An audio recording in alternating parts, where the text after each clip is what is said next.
বলুন আপনার প্রমোশন হচ্ছিল না, কিভাবে প্রমোশন হলো বলুন? কতদিন ধরে? 10 বছর। 10 বছর ধরে চাকরি করছে, স্যালারি একই ছিল। কত ছিল স্যালারি? বললাম করে দিয়েছিলেন যে তুমি এখানে এসেছো, এখন যেখানে করছো এখানেই দেখবে তোমার প্রমোশন হবে, আরো উন্নতি হবে, তোমার কাজের জায়গাটা করতে হবে। তো বাচ্চাদের কথা মতো আমার প্রমোশনও হয়েছে, এখন স্যালারি আগের তুলনায় অনেক বেড়ে গেছে। কত টাকা ছিল এখন কত হলো? আমার আগে 8,000 ছিল, এখন সেটা 16,000 হয়ে গেছে।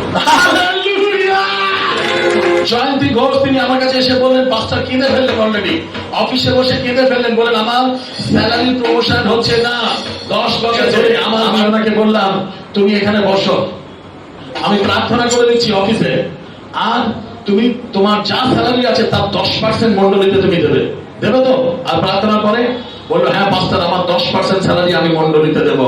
আর উনি জবে থেকে 10%, যেই 10% স্যালারি উনি দিতে শুরু করলেন, 10% প্রভুকে দিতে শুরু করলেন, স্যালারির সঙ্গে সঙ্গে প্রভু ওনার জীবনে আশীর্বাদ করলো। কমাস দিয়েছেন?